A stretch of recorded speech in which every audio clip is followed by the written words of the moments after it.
Good morning, class 10th students.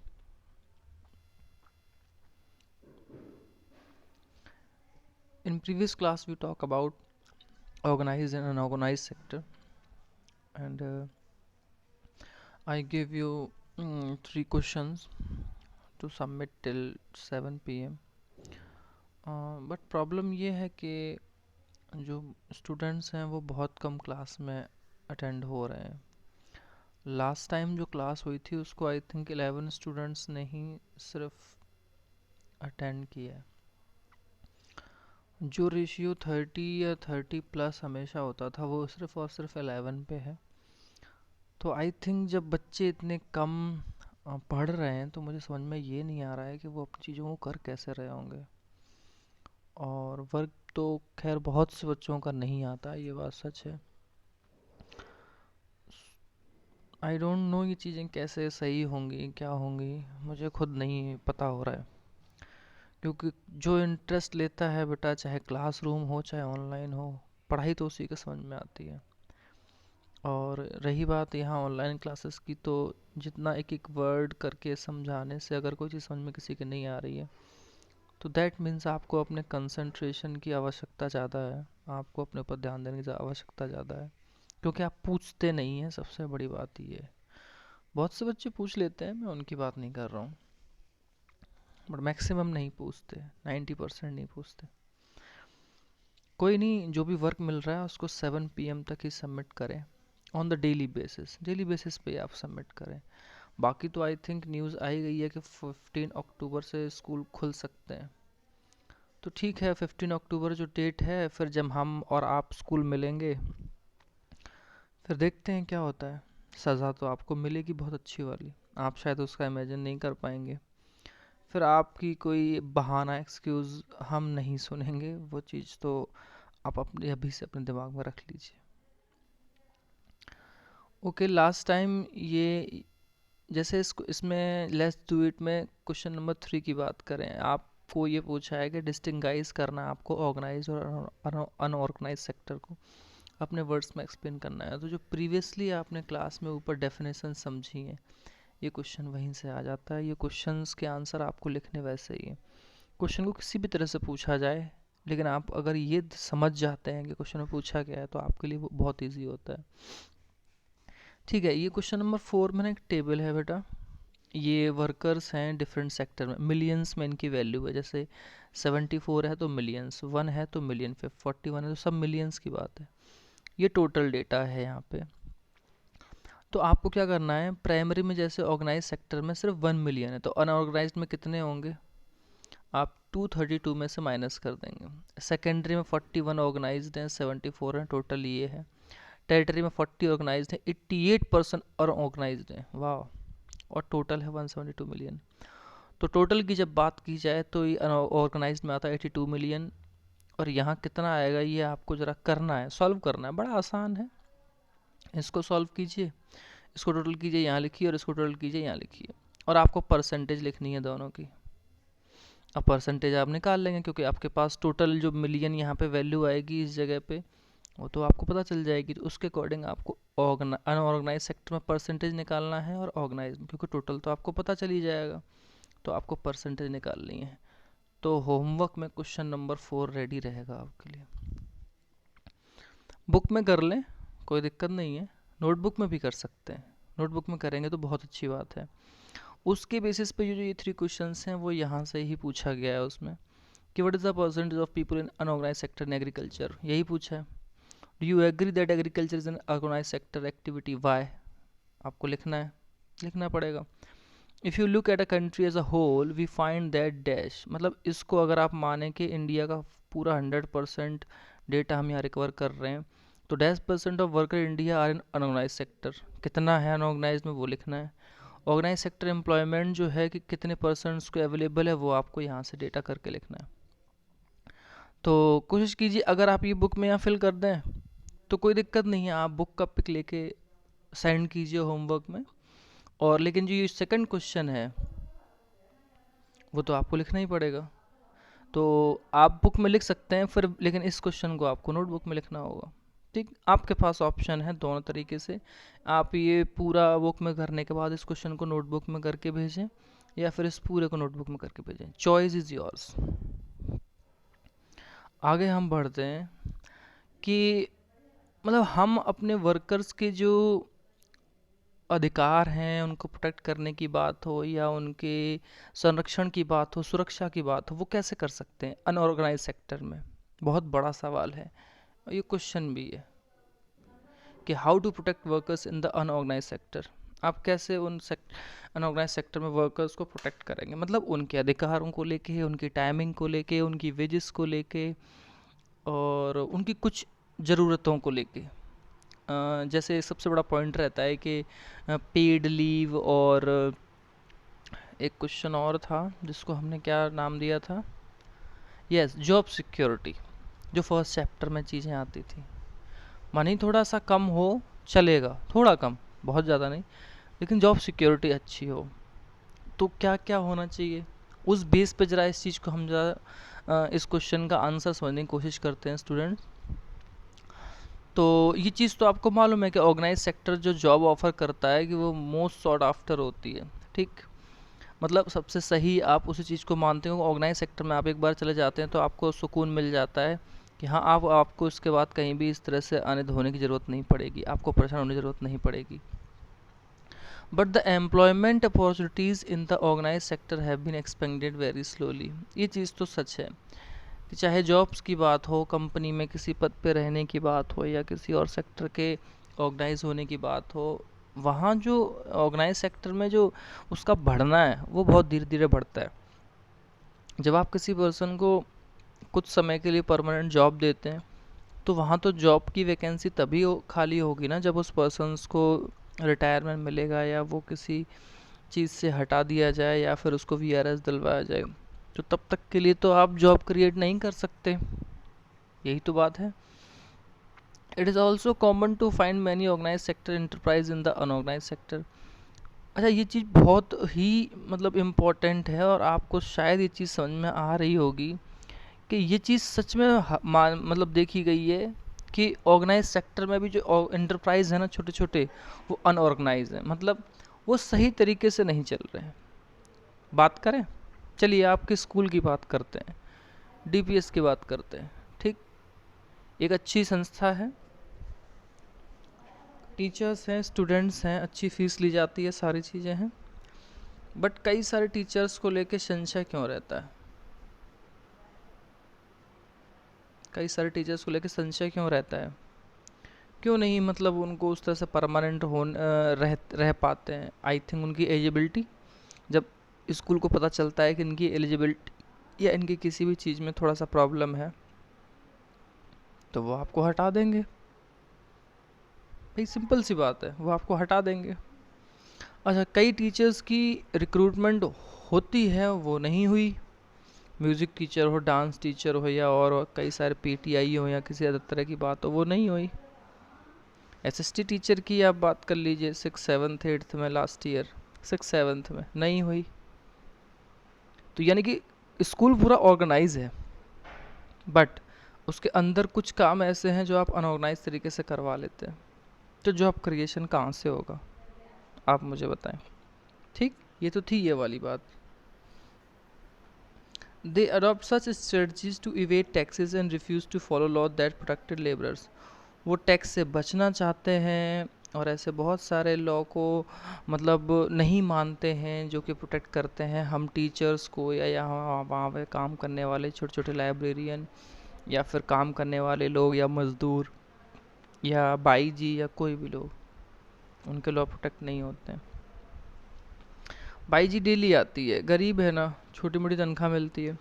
अगर मान लीजिए वो बायोमेट्रिक ना भी कर पाए तो क्या समस्या है, आने दीजिए भाई, उसको थोड़ी छूट तो मिलनी चाहिए। आखिर वो गरीब घर से है, वो अपने घर के काम काज निपटा के ही तो स्कूल आएगी। सोचने वाली बात है, आप सोचिएगा इस चीज़ को। As a result a large number of workers has force to enter the unorganised sector job. अब जब इस तरह का दबाव बढ़ता है, और सुरक्षाएं नहीं मिलती हैं, परमानेंटी नहीं मिलती है, परमानेंसी, तो बहुत सारे वर्कर फिर क्या करते हैं, अनऑर्गेनाइज सेक्टर की तरफ मुड़ जाते हैं, विच पे अ वेरी लो सैलरी, जहाँ पे भी वहाँ पे भी कम मिलती है, लेकिन वहाँ वो बहुत सारी चीज़ों से थोड़ा सा बंधे हुए नहीं होते हैं, तो वो छोड़ देते हैं, फिर दूसरी फिर तीसरी इस तरह से वर्क करते रहते हैं। दे आर ऑफन एक्सप्लॉयटेड, उनको हमेशा शोषण किया जाता है उनका, and not paid a fair wage, अच्छे से सैलरी नहीं दी जाती है। देयर अर्निंग आर लो, उनकी अर्निंग लो है, एंड नॉट रेगुलर, रेगुलर नहीं है, ये सब आप भी जानते हैं। These jobs are not secure and have no other benefits, ये सारी जॉब्स ना तो बहुत सिक्योर हैं और कोई भी इसके अदर फ़ायदे आपको नहीं दिखते हैं। मतलब थोड़ी सी सिंपल सी बात है जो आपको शायद समझ में आ गई होगी। तो अपने स्कूल के आप कंडक्टर अंकल को देखें, ड्राइवर अंकल को देखें, बहुत सारे लोग हैं, वो ऑर्गेनाइज सेक्टर में नहीं है। जिस दिन कोई बात होगी उनको हटा दिया जाएगा, दूसरा रख लिया जाएगा सस्ते पैसे में। उनकी बहुत सालों तक जॉब नहीं बढ़ाई जाती है, और सॉरी जॉब भी नहीं बढ़ाई जाती, दूसरी सेंस कि आप सैलरी 500 रुपये 1000 रुपये बढ़ा दें, बहुत बड़ी बात है, जबकि वो लोग 3-3 4-4 साल से काम कर रहे होते हैं। ऐसी बहुत सारी समस्याएं, स्कूल को एग्जाम्पल लेके इसलिए बताया क्योंकि आप डीपीएस में हैं और आप यहाँ से अच्छे से समझ सकते हैं। अब आप किसी भी स्कूल की कहानी उठाएं, किसी भी कंपनी की कहानी उठाएं, किसी यहाँ तक कि आप गवर्नमेंट सेक्टर की भी बात कर लें, अब तो वो डीपीएस तो छोड़ो, आप गवर्नमेंट सेक्टर में भी अब बेटा कॉन्ट्रैक्ट बेसिस पे नौकरी मिल रही है संविदा पे, और कॉन्ट्रैक्ट बेसिस पे होने के बाद जो बहुत सारे पर्क्स और अलाउंसेस मिलते हैं वो नहीं मिलते हैं आपको। तो जब वो मिलेंगे ही नहीं तो वो कहाँ से पूरा फुल्ली पेड मिलेगा उसको चीज़ें। 2 साल का कॉन्ट्रैक्ट, 3 साल का कॉन्ट्रैक्ट, 5 साल का कॉन्ट्रैक्ट, उसके बाद आपको हटा दिया जाएगा, और हटाया नहीं जाएगा, जॉब चलती रहेगी, तो गवर्नमेंट को भी पैसा बच रहा है, बहुत सारे डीए टीए पीए नहीं देना पड़ेगा, और बहुत सारी वो नहीं देनी पड़ेंगी, और काम चल रहा है। तो आप किस चीज़ को ऑर्गेनाइज और अनऑर्गेनाइज के बीच बांटेंगे, ये आपके समझने की बात है। ओके, आगे देखते हैं बेटा। Since the 1990s, it is also common to see a large number of workers losing their jobs in the organized sector. 1990s में देखा गया कि organized sector में जॉब जो है छूटती चली गई लोगों की। These workers are forced to take up jobs in the unorganized sector with low earning. इन बेचारे सभी वर्कर्स को मुड़ना पड़ा अनऑर्गेनाइज सेक्टर की तरफ, जहाँ सैलरी बहुत कम होती है। ये वो टाइम भी है जब ट्रेड मिल हुआ करती थी बेटा, बॉम्बे, कोलकाता, दिल्ली, हर जगह मिल में काम करने वाले वर्कर्स की यूनियन हुआ करती थी, उस पर बेस सारे काम होते थे, सैलरी नहीं मिलती थी, मिलती भी थी तो थोड़ी, और यही सब हड़तालें आम बात हो जाती थी। Hence beside the need for more work, अब काम भी चाहिए भाई, सिंपल सी बात तो ये है ना, काम भी हमें चाहिए। There is also a need for protection, आ गई ना बात प्रोटेक्शन की, कि हमें सुरक्षा बनी रहे, कि हमारी जॉब इस तरह बनी हुई है, in support of the workers in the organise sector, और सपोर्ट भी तो मिले। जैसे मैंने अभी अभी स्कूल के एग्जाम्पल को लेकर बताया, गवर्नमेंट सेक्टर की ही मैंने बात की, खास तौर से हेल्थ सेक्टर में छोटे छोटे एएनएम जीएनएम की बात हो, क्लर्क की बात हो, और रोडवेज जो आपका सेक्टर है, गवर्नमेंट का डिपार्टमेंट होता है रोडवेज, जिसमें सरकारी बसें चलती हैं, उसमें कंडक्टर और ड्राइवर तो बेटा परमानेंट तो सालों से नहीं हुए, आप सोच के देखें। ये चीज़ बड़ी ही इम्पोर्टेंट है कि वो हुए ही नहीं है सालों से, बस संविदा पे चलते हैं चलते हैं चलते हैं, सैलरी मिलती है, फिर कुछ दिनों बाद बहुत सारे हट जाते हैं, नए आते रहते हैं। गवर्नमेंट तो खुद भी परमानेंट सिक्योरिटी नहीं दे पा रही है। ओके, ये है बेटा, जब फैक्ट्री शट डाउन होती है तो कोई छोटे मोटे सब्जी की दुकान लगा लेगा, कोई छोटा मोटा सामान बेचेगा और ठेले खींचेगा, इस तरह की और जॉब जो है करते हैं। फैक्ट्री जैसे ही क्लोज डाउन होना शुरू करती हैं तो रेगुलर वेजेस जो है छिन जाता है वर्कर्स का। इस टाइम भी यही हालत है इस देश की। Yes, who are these vulnerable people who need protection, आपको याद आया ये वर्ड? आपने 9th में पढ़ा था, जिसका मतलब क्या था? इनसिक्योरिटी, असुरक्षित लोग। वो असुरक्षित लोग फिर कहाँ जाएं, क्या हो, उनके प्रोटेक्शन की नीड कैसे, ज़रूरत पूरी कैसे करें। तो रूरल एरियाज़ की जब बात करते हैं, the organise sector mostly comprise of all landless agriculture labourers, small and migrant farmers, sharecroppers and artist, weavers, blacksmith, carpenter and goldsmith. ये नाम दे दिए बेटा आपको इस पूरे 4 लाइन में, कि जब गाँव में हम रूरल सेक्टर की बात करें तो मोस्ट ऑफ लोग कौन होते हैं, मोस्टली कौन होंगे? लैंडलेस एग्रीकल्चर लेबर होगी, भूमिहीन मजदूर जिनके पास ज़मीनें नहीं हैं, छोटे छोटे और मार्जिनल फार्मर होंगे जिनकी छोटी खेती हो, कुछ बिस्से में, कुछ 1-2 बीघा, इस तरह के फार्मर्स होंगे। मार्जिनल वो जिनके पास होती तो ज़मीन है बट एक्चुअल में उनके पास पानी वगैरह सदर चीज़ों की सुविधाएं नहीं है, थोड़ा बहुत कमा अर्न करने के चक्कर में और खाने पीने के चक्कर में तो उगा लेते, लेकिन उसके बाद नहीं उगा पाते अदर फसल जिससे उनको फ़ायदा हो। शेयर क्रॉपर्स वही सब गांव में लोग जो होते हैं, आपने देखा है वो लोग होते हैं जो खेती को बटाई पे करते हैं, वो सारे लोग। आर्टिसंस, चाहे वो बुनने वाले बुनकर लोग हों, लोहारी कैटेगरी बता रहा हूँ मैं आपको, कोई भी हो, कारपेंटर वगैरह, ये सारे लोग। Nearly 80% of rural households in India are in small margin of farmer factory. कौन से कंट्री की बात करेंगे बेटा आप, जो आपको समाचारों में और गवर्नमेंट चिल्ला चिल्ला के बताती है बहुत चंगा सी? कितनी परसेंट है पॉपुलेशन बेटा? 80% रूरल जो हाउस होल्ड है इंडिया में वो स्मॉल और मार्जिनल फार्मर कैटेगरी में आते हैं, 80%। और आप जानते हैं कि इंडिया का टोटल 65% से ज़्यादा लोग गांव में आज भी रहते हैं, और उसमें से 80% कहाँ से किसानों की आय दोगुनी होने की बात सरकार कर लेती है, कौन से हिसाब से? ठीक है, आगे बढ़ते हैं। These farmers need to be supported through adequate facility for timely delivery of seeds, agriculture inputs, credit stores facilities and market outlets. Market outlet की तो बात ही मत कीजिए, क्योंकि इस टाइम 3 बिल्स पे ही हड़कम मचा हुआ है पूरे कंट्री में। हम फार्मर्स को ज़रूरत के अकॉर्डिंग सपोर्ट कर सकते हैं। कुछ फैसिलिटी देखें, जैसे टाइम से डिलीवरी हो जाए बीज की और खाद की, जो कि नहीं होती है, जो लोग गांव में रहते हैं वो जानते हैं, ब्लैक में आता है। एग्रीकल्चर इनपुट मतलब जितनी भी चीज़ें हैं, आप हल ले आएँ, आप जानवर ले आएँ, आप मशीन ले आएँ, आप कोई भी इस तरह की चीज़ ले आएँ, आप डीएपी, खाद, यूरिया, पानी, इनपुट्स जो आप दे रहे हैं। क्रेडिट की बात हो, कुछ धन की बात हो, स्टोरेज फैसिलिटी, कोल्ड स्टोर की बात हो, बीजों की बात हो, गोडाउंस की बात हो, इस तरह की, और मार्केट आउटलेट, मंडियों की बात हो। ये सारी सुविधाएं भी तो चाहिए ना एक मार्केट बनने के लिए, तभी तो गांव का रूरल हाउस होल्ड या स्मॉल मार्जिनल फार्मर्स थोड़ी तरक्की कर सकता है। पेस्टिसाइड्स, पता नहीं क्या क्या, कितनी सारी दवाइयाँ हैं छिड़कने के लिए, स्प्रे मशीन है, रोड ट्रैक्टर्स के कितने सारे मशीन्स होती हैं, वो छोटी छोटी से लेके सारी बड़ी चीज़ें, ये सारी चीज़ों के बारे में बात हो रही है। वो तो गांव का था बेटा। अब सेकंड है अर्बन एरियाज़ का। और शहरों की बात करें तो अनऑर्गेनाइज सेक्टर जो है वो मेनली वर्कर्स को, स्मॉल स्केल इंडस्ट्री में कैजुअल वर्कर, डेली बेसिस पे काम करने वाले, कंस्ट्रक्शंस में, ट्रेड में, व्यापार में, आप देखते ना बोरे उठाने वाले लोग, और ये गेहूं भरने वाले लोग, मतलब हर जगह। ट्रांसपोर्ट में हेल्पर जो होते हैं, कंडक्टर होते हैं, ऐसे छोटे छोटे इस तरह के जॉब सबसे ज़्यादा होते हैं। And those who work as street vendor, और जो सड़कों पे ठेले वाले लोग होते हैं। हेड लोड वर्कर्स, सिर पे जो बोझा ढोने वाले लोग होते हैं। गारमेंट मेकर्स, जो कपड़े बुनते हैं बनाते हैं, वो सारे लोग। रेक पिकर्स, सामान उठा के इधर उधर करने वाले लोग, स्मॉल स्केल इंडस्ट्री।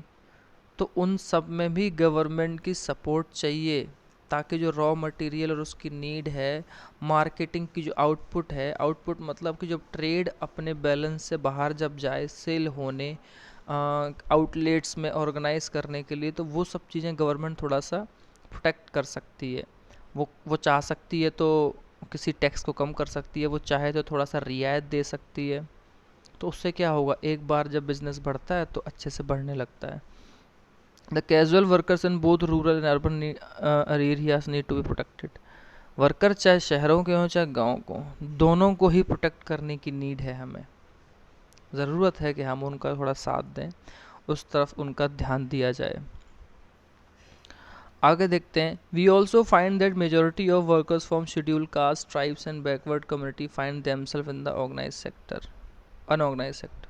सच है ये बात, जब इन कम्युनिटीज़ में बहुत सारे लोग जो हैं पढ़े लिखे ही नहीं हैं, गरीब रहे शुरू से, और गरीबी के बाद जब बहुत कम लोग उठ पाते हैं, कहीं ना कहीं थोड़ा छोटा करके ही आगे बढ़ रहे हैं, तो उन लोगों की समस्याएं सबसे ज़्यादा हैं, वो अनऑर्गेनाइज सेक्टर में सबसे ज़्यादा हैं।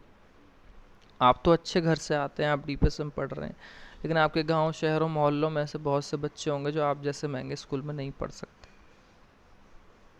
Besides getting the irregular and low paid work, irregular है मतलब कोई चीज़ उन्हें निश्चित तौर पे नहीं मिल रही है, और जो उनका वर्क है वो उनको लो पेड है, कम तनख्वाह मिल रही है। These worker also face social discrimination, हम उनके साथ भेदभाव भी बहुत करते हैं।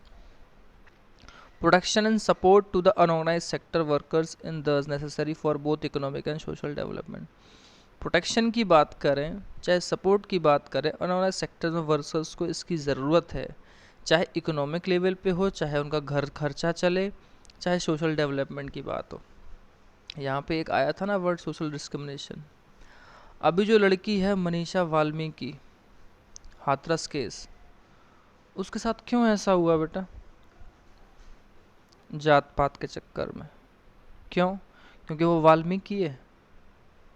जरूरी तो नहीं है कि सारे ही वाल्मीकि एक जैसे होते होंगे, या पीछे से हजारों साल से किसी ने प्रथा बनाई कि वाल्मीकि मेहतर होते हैं, भंगी होते हैं, यही सारे काम करेंगे, हम लोग तो नहीं करेंगे। बेटा सुबह सुबह शौच में तो आप अपना हाथ तो गंदा करते ही होंगे, तो आप भी अपवित्र हो गए। हम किस तरह की बात करते हैं? शादियों में नाई को बुलाते हैं, नाई का काम होता है। शादियों में हम और लोग को बुलाते हैं, साफ सफाई करते हैं। खाना बनवाने के लिए जो लोग आते हैं वो भी पता नहीं किस कास्ट से होते हैं। आप ठेलों पे खाना खाने जाते हो, रेस्टोरेंट बार्स में कहीं पे भी, क्या वहाँ सारे लोग ब्राह्मण ठाकुर या बनिए ही मिलते हैं आपको? हम कौन सी सोसाइटी में जी रहे हैं? ये सोशल डिस्क्रिमिनेशन क्यों, भेदभाव क्यों इतना ज़्यादा? लड़का हो लड़की हो, ठीक है, जात पात में बटे हो, फिर ऊंच नीच हो, मतलब हम किस तरह, काले हो गोरे हो, ये इतना सब भेदभाव क्यों? जब होता है तो हम सिर्फ पैसे से चीज़ों को तोलते हैं, तो यही सब हो रहा है। इसलिए तो आप देखते हैं घूसखोरी और हर चीज़ में सिर्फ पैसे की सोच रखने वाले लोग ही आगे बढ़ रहे हैं, और समाज भी वही सब देख के कर रहा है। क्योंकि हम अपने पड़ोसी से ही हेट करते हैं। क्यों? क्योंकि वो पिज़्ज़ा नहीं खा सकता है, वो दो अच्छे कपड़े नॉर्मल वैसे नहीं पहनता जैसे आप पहनते, तो आपको लगता है कि मैं उसके साथ खड़े होने से मेरा स्टेटस गिर जाएगा।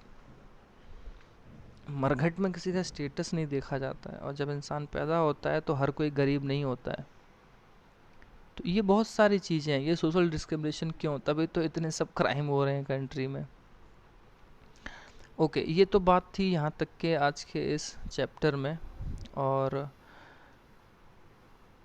ये बेटा जो रिकॉल है ये आपको रीड करना है, होमवर्क है। जब तक आप इनको रिकॉल नहीं करेंगे, समझेंगे नहीं, तो ये टेबल है, क्लासिफाई करना है, इसको बुक में ही आप फिल कर दीजिए। ये सेक्टर हैं, ये ऑर्गेनाइज अनऑर्गेनाइज्ड है, क्राइटेरिया क्या यूज्ड होता है, क्योंकि आप ऑर्गेनाइज अनऑर्गेनाइज पढ़ चुके हैं। इंपॉर्टेंट कंक्लूजन क्या है, ये भी पढ़ेंगे तो भी समझ में आया है, पीछे पढ़ चुके हैं तो भी। कंक्लूजन मतलब इंपॉर्टेंट चीज़ें आपको क्या समझ में आई उसमें वो, और प्रॉब्लम्स क्या आपको नज़र आई यहाँ पे और यहाँ पे, वो लिख देनी है। 3 तो लिख ही सकते हैं आप, ठीक है। आप कोशिश करें कि इसको नोटबुक में कर लें, बुक में आप शायद इसको यहाँ पे लिख भी नहीं पाएंगे अच्छे से, ठीक। बार बार इन चीज़ों को इसलिए समझा जाता है बेटा कि ये जो टेबल है इतनी इंपॉर्टेंट है, यहाँ से क्वेश्चन आएंगे, क्वेश्चन रेज होंगे भी, और जब आप कर नहीं पाओगे तब आप कहोगे सर ये कैसे करना था। तो ये चीज़ों को समराइज़ करके आपको इन्फॉर्मेशन से यहाँ फिलअप करना है, हार्ड नहीं है। थोड़ा सा कोशिश कीजिए कि इम्पोर्टेंट कंक्लूजन क्या निकला उसमें से, इसमें से क्या निकला आपका, प्रॉब्लम कैसे क्या हुई हो, कितनी जैसे से आप टैकल कर सकते हैं। अभी अभी आपने पढ़ा है, बार बार दोबारा से पढ़ा है, गवर्नमेंट की नीड, प्रोटेक्शन, ऐसी बहुत सारी चीज़ें पढ़ी हैं पैराग्राफ वाइज। आप कोशिश करें कि नोटबुक में ही करें ये वाला क्वेश्चन, ठीक। आगे देखिए, अब जब सेक्टर्स की बात आएगी कि आप सेक्टर्स कौन कौन से हैं इंडिया में या किसी भी इकोनॉमी में, इंडिया में ही नहीं किसी भी इकोनॉमी में, पब्लिक सेक्टर और प्राइवेट सेक्टर, अब उनकी बात करेंगे, ठीक है। तो बहुत आसान सिंपल सी बात यह कि पब्लिक सेक्टर वो है जिसमें सरकार का दखल होता है, सरकार सभी लोगों के लिए करती है। प्राइवेट वो होता है जिसमें कोई मालिक या ओनरशिप या बिजनेस जो होता है वो अपने खुद के ओन किए हुए बेसिस पे चलाते हैं। मिनिमम बेनिफिट का उसमें वो रूल लागू होता है, मज़दूरों को जितनी मजदूरी कम मिल सके और हमारा फ़ायदा जितने से ज़्यादा हो सके। तो उसकी बात होगी, डेफिनेशंस आएंगी कि क्या क्या डिफरेंस है दोनों के बीच, सबसे इम्पोर्टेंट वही आता है। फिर कुछ क्वेश्चंस आएंगे, फिर गवर्नमेंट की एक्टिविटीज़ के बारे में बात होगी। तो ये सब जो चीज़ें होंगी बेटा, वो हम कल बात करेंगे। और आई थिंक ये लास्ट ही होगा, इसके बाद यस लास्ट है, और ये कल की क्लास में आपका फिनिश हो जाएगा। उसके बाद जो ये एक्सरसाइज हैं वो आपको करेंगे ही करवाएंगे, और ये चीज़ें बहुत ज़रूरी हैं क्योंकि फिल इन द ब्लैंक्स तो बहुत ज़्यादा आने ही लगे हैं। तो ये वर्क हम आज नहीं देंगे, जो आज का वर्क आपको क्लास टाइम में जितना बताया गया है आप सिर्फ उतना ही वर्क करें। पीछे का जो भी वर्क होता है आप डेली बेसिस पर उसे सेंड कर दें, और रेगुलर रहें। ये मेरी रिक्वेस्ट नहीं है अब आपसे, मैं आपसे रिक्वेस्ट करने के लिए नहीं आया हूँ, मैं आपको पढ़ाने आया हूँ, आपको गाइड करने के लिए आया हूँ, और आपकी प्रॉब्लम्स को सॉल्व करने आया हूँ। बट आप बेवजह चीज़ों को कॉम्प्लिकेट करेंगे तो बेटा वो आपके लिए ज़्यादा खतरनाक साबित होंगी, मेरे लिए नहीं। सो जो चीज़ सबके लिए है उसमें आप अपना फ़ायदा ज़रूर देखें कि आप किस तरह से अपनी प्रोग्रेस अच्छी कर सकते हैं। Okay class, thank you, have a nice day, and remember 7 PM तक होमवर्क सबमिट हो जाना चाहिए। Thank you.